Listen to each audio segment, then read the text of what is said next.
Who cares about islands? I'm asked this question all the time. It's a question that will be familiar, I believe, to most researchers of islands. And it's a good question because, in fact, there are a great many people who care about islands, but they often care about islands in different ways. In this presentation, I'll be giving a bit of an overview of some of the different ways in which people may care about islands. And I'll also be discussing why there's no straightforward way of interpreting and of assessing which valuations of islands are most important, because they quite often come down to individual perspectives and the directions that people are coming at islands from. Island studies is the study of islands. This seems pretty straightforward. Islands are pieces of land surrounded by water. They may be clustered together into archipelagos, but they're a particular geographical category that most of us researching island studies can get behind. However, island studies is also the study of what people think about islands. In fact, most people who work within island studies spend more of their time thinking about what people think about islands than actually thinking about the pieces of land surrounded by water themselves. It's the impressions of islands. It's the meanings that people attach to islands, which are so important. And in fact, there are a great many meanings that people attach to islands. One obvious one, perhaps, is the idea of separation or isolation. Islands are something distinct, separate from other places. Now, an archipelago might be composed of various distinct, separate islands. But these distinct, separate islands are also connected, not just in the case of archipelagos, but individual islands are quite often seen in terms of their connections to other places, to other islands, to other mainlands, maybe the connections that individuals living on these islands have with other places. But many islands are also associated with nature. People think about islands as places in which nature is more present, which people are more immersed in nature, in which nature somehow takes on special attributes because it's island nature. Islands can also be associated with hypermodernity, can be associated with intense forms of living, with a lot of population concentration, with density, with high-tech industries, sort of the opposite of the stereotypes of islands nature. Now, quite often, people sort of create a mental separation between nature islands and extremely modern islands. But this separation that people create between the different ways that people think about these different kinds of islands doesn't really have anything to do with the island geography itself. Part of what makes it so interesting is that islands are also sometimes regarded as places which are more likely to have traditional cultures and lifestyles, places in which time has either stood still or moved more slowly. And again, such places are rarely juxtaposed psychologically, mentally, with the sort of hyper-modern, highly industrialized islands. And yet both kinds of places can be thought of as having particular kinds of island characteristics.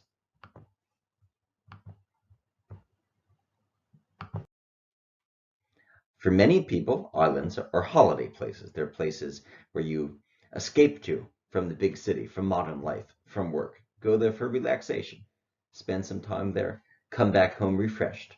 Islands are places to visit. Of course, for other people, islands are home. Islands can be homes that one grows up in, or maybe they're homes that people move to as retirees. Or one could move to an island for work, and it becomes home. In this way, whether or not an island is a home or a holiday place, these can be sort of shifting conceptions. Of course, people from one island can go on holidays to other islands, and so on.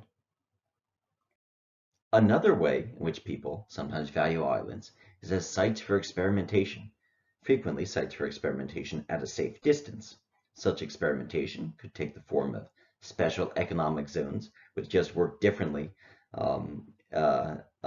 in terms of their economies than mainland societies, and in which maybe economic threat can be contained for the benefit of larger society.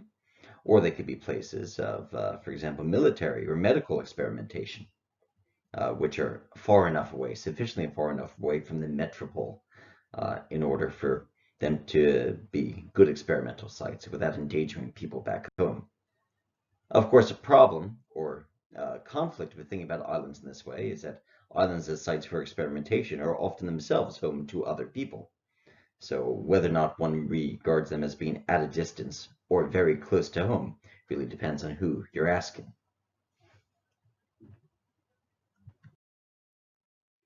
And this raises the question of who it is who should be able to determine which island values matter most.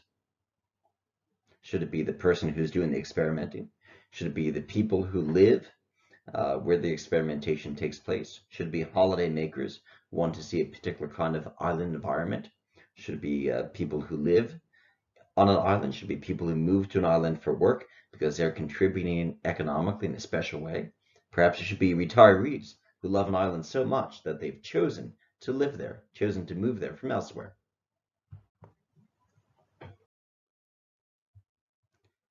In this presentation, going forward, we'll be looking at a few particular island examples.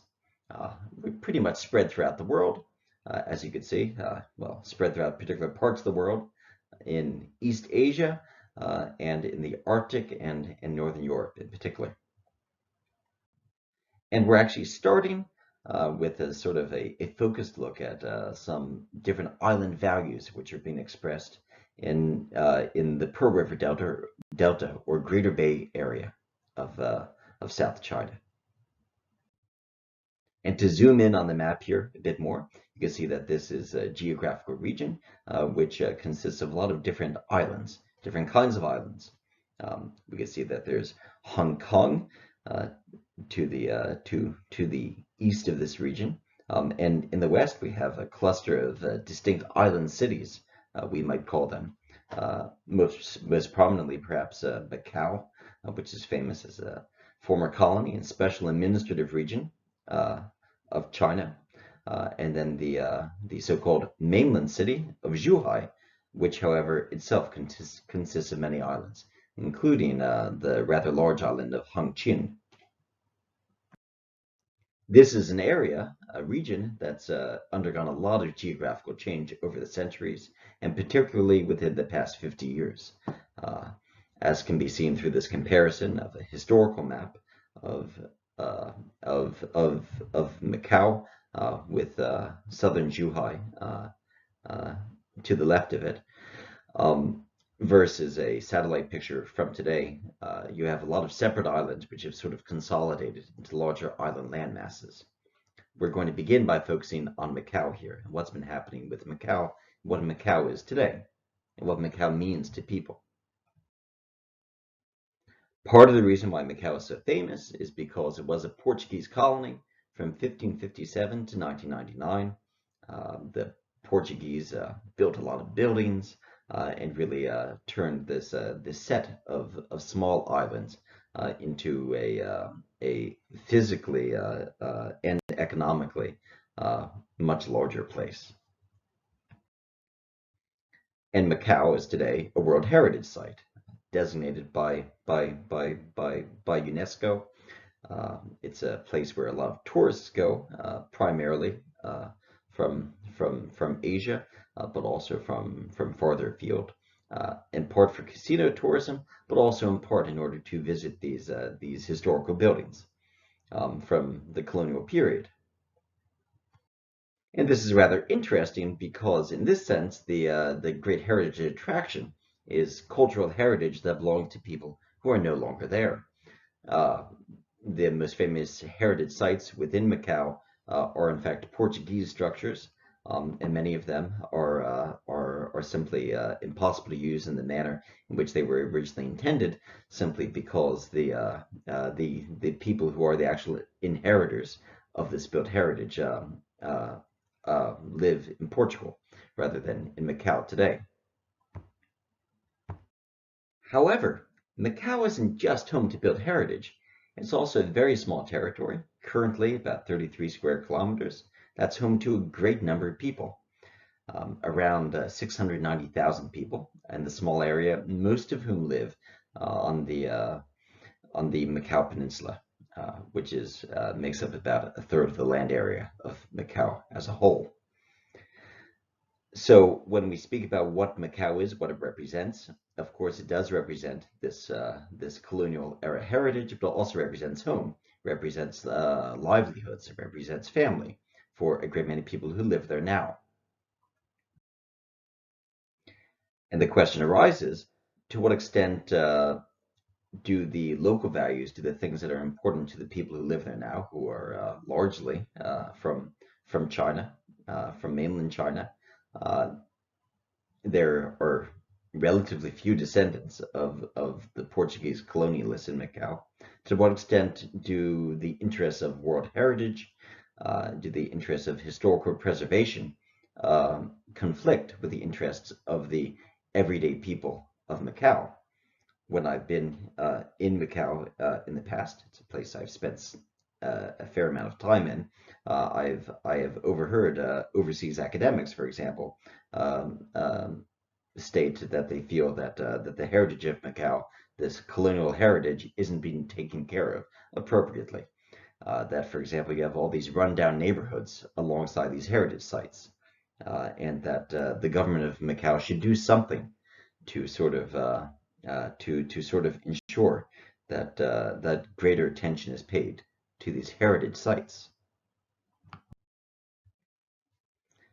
And this raises the question of whether settlers, in this case perhaps people who've come in the past decades from mainland China, should settlers in this sense have less of a say than natives, even if natives might be people who are no longer there, might be the Portuguese colonialists who strongly displaced whatever communities were originally existing in Macau, and who had no real interest in local culture at the time they came in the 1500s. Who is it who determines what parts of Macau, what ideas concerning Macau are most important? What place should World Heritage have in local lives? Or put another way, what place should local lives have in World Heritage? There may well be more people around the world who care about the colonial era heritage of Macau, but do their interests matter more than the people who actually live in Macau? There's also quite a lot of rather old Chinese-built heritage in Macau, both from the pre-colonial period and the post and after the Portuguese came to Macau.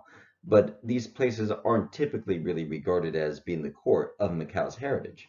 They're sort of undervalued relative to the colonial era heritage. If there's competition for space, which side should win?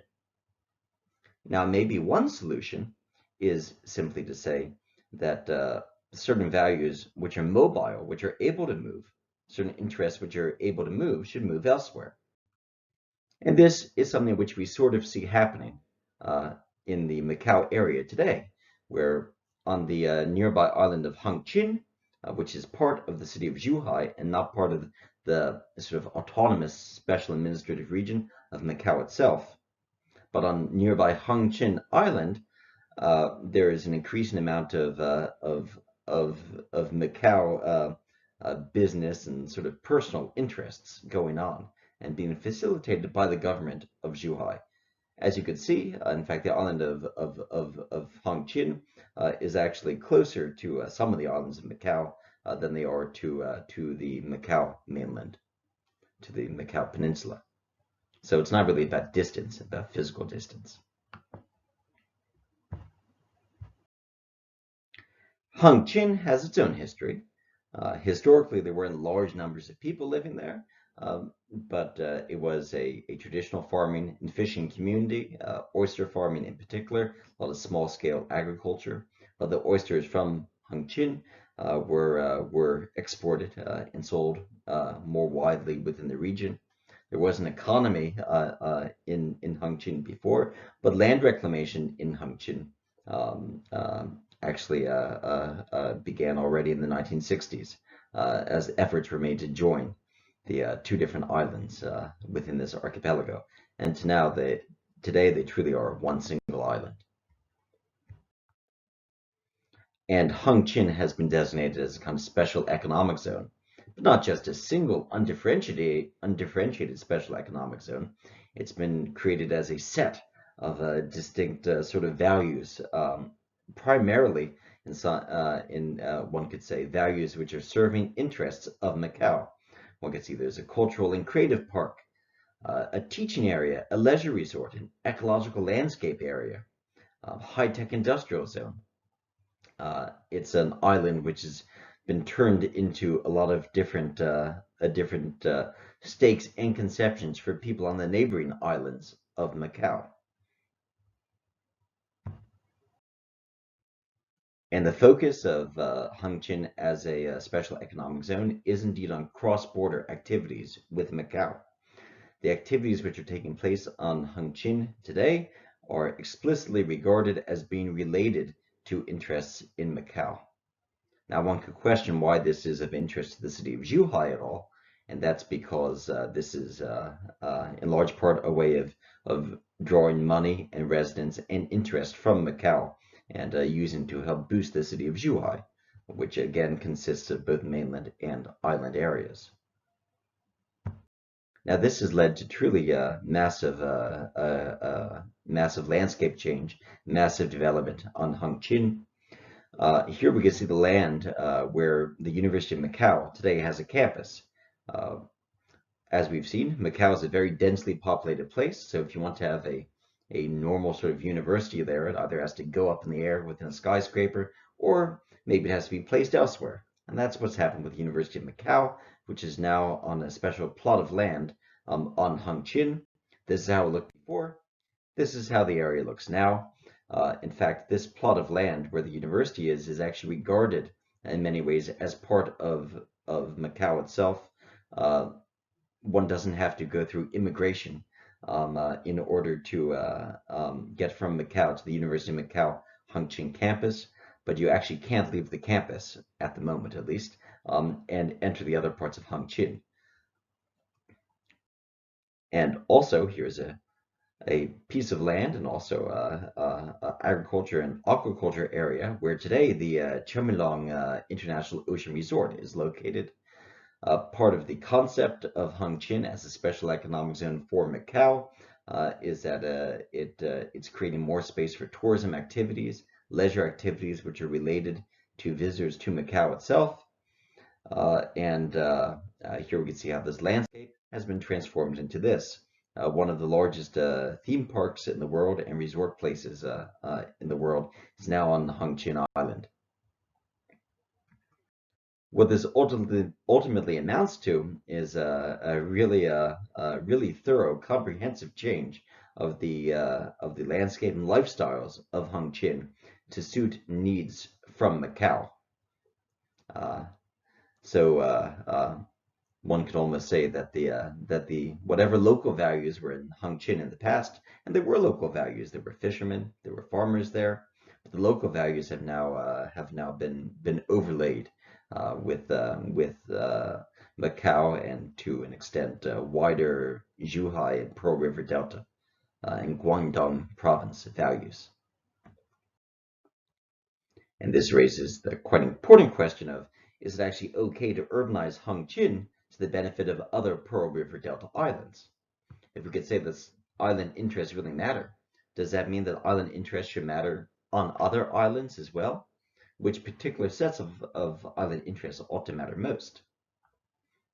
These sorts of questions aren't only relevant to places like Hengqin and Macao, but can be applied elsewhere in the world as well.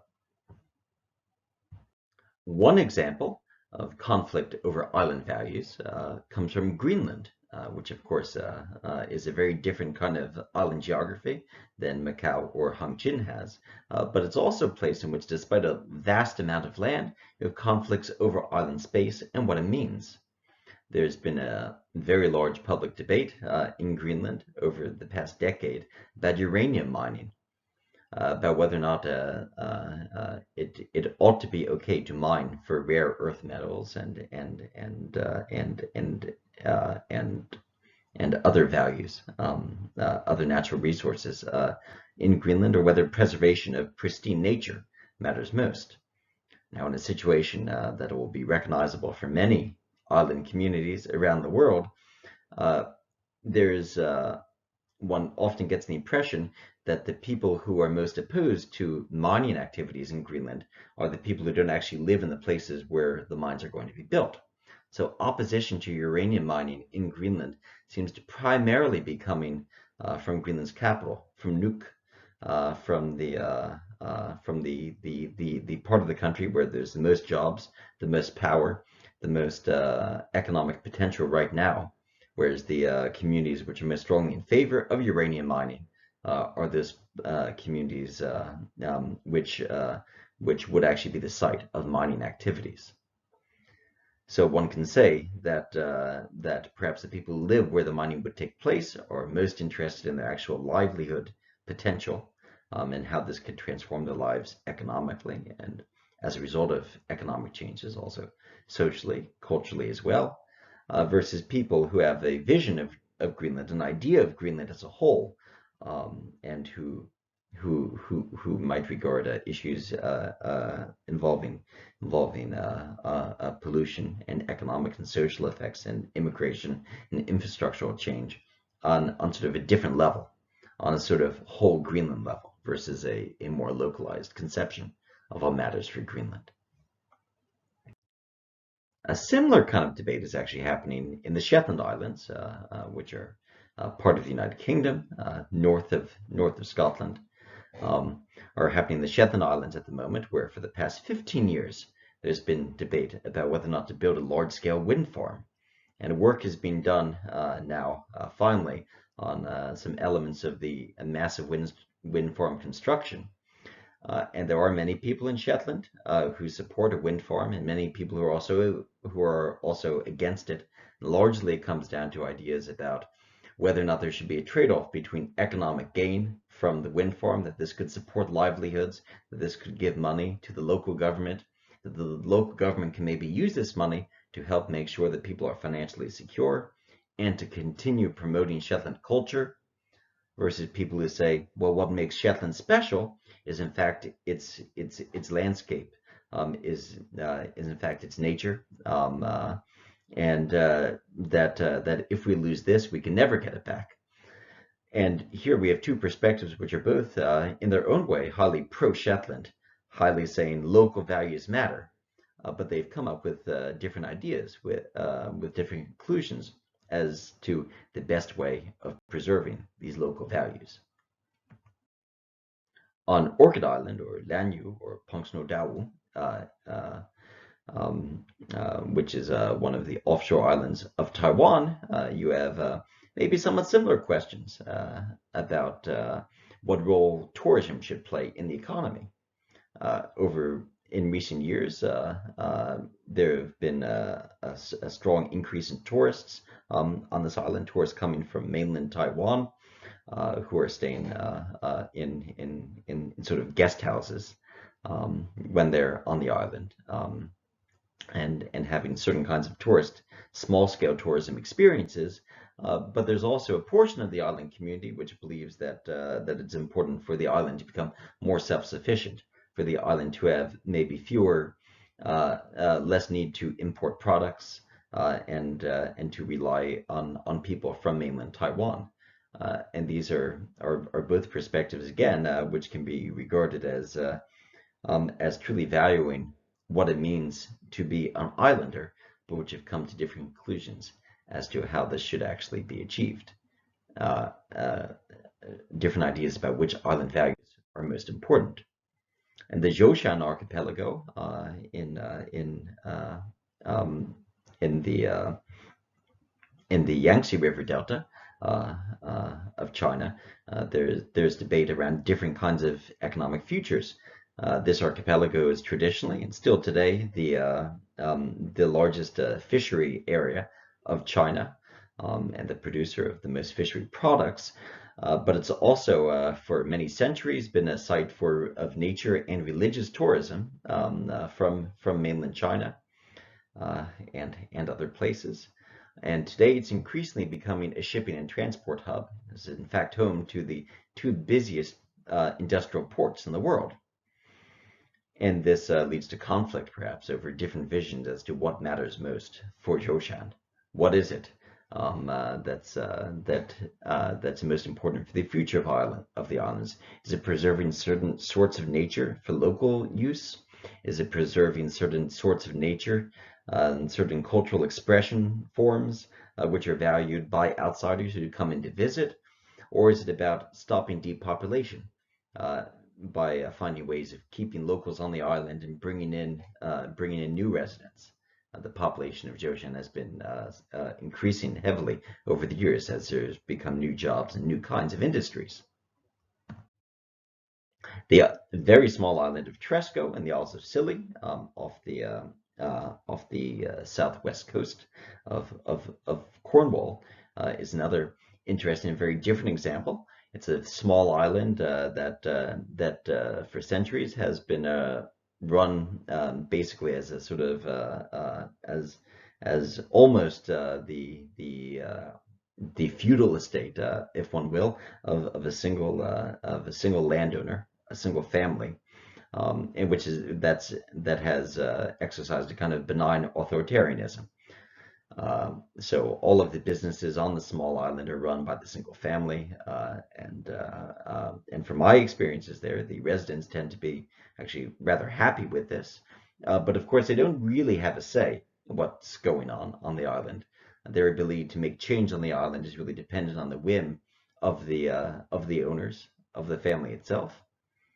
And certainly in other parts of the Isles of Scilly, this particular family's rule over the small island is viewed as problematic. And there is talk about market liberalization. This would be a better thing for the island. Of course, it depends on the particular islanders one asks. And indeed, while I was in the Isles of Scilly, I found that incomers who live on Tresco and who came there for work often tend to be extremely positive about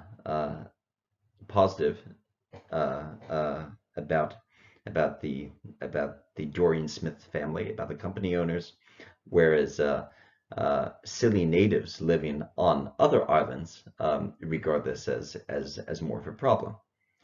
So in this case, we could ask, who has more of rights to the individual island? Is it the people who live there, or people who live on other nearby islands, but who consider themselves to be more natives of this other island than the people who are there now? Superficially similar issues are present in the Norwegian archipelago of Svalbard, in which there are two real towns, both of which historically have functioned as state-owned company towns. One run by the Russian state, by the Russian government, and the other, the larger town of Longyearbyen, run by the Norwegian government, Norwegian state-owned companies. Now, Longyearbyen has been gradually undergoing market liberalization. The state-owned companies no longer have complete control, and this might sound like a way again of giving local residents more power. But what we also see is that the tourism companies in Longyearbyen, the retail firms and so on, which used to be working solely for the benefit of the company town itself, are now exporting profits elsewhere, usually to mainland Norway. So this is another place, another island, which the question of tensions between different sorts of island interests arises. There are a great many people who like who truly value the freedom that Longyearbyen has due to this market liberalization, the freedom that individuals living in the community have. But it's unclear at present to what extent further and deeper market liberalization is actually benefiting the town as a whole. Now, all these different examples, and I'll admit that they're highly diverse and from different parts of the world, the one thing that they have in common is that they show that different islands and archipelagos are subject to diverse and sometimes irreconcilable interests. A lot of the tensions which I've been discussing here can't really be resolved. It often seems to be the case that one side has to win and the other has to lose. Macao, it seems, can't really be preserved as simply a World Heritage Zone, because there are an awful lot of people living there who will insist on the ability to have positive, valuable, social, economic, cultural lives. In Shetland, you're either going to build the wind farm or you aren't. There isn't really a middle ground for the local residents, and so on. And what this all goes to show is that we have to be careful not to take particular island values for granted, not to assume that certain island values are universal.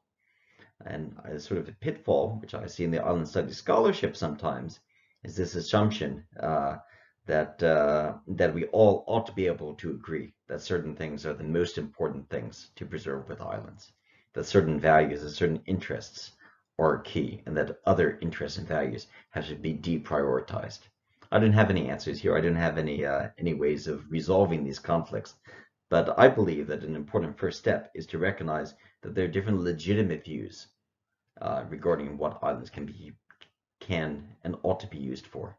And that it really comes down to us trying to understand the people who hold these views. That's the first step to figuring out the true value of islands.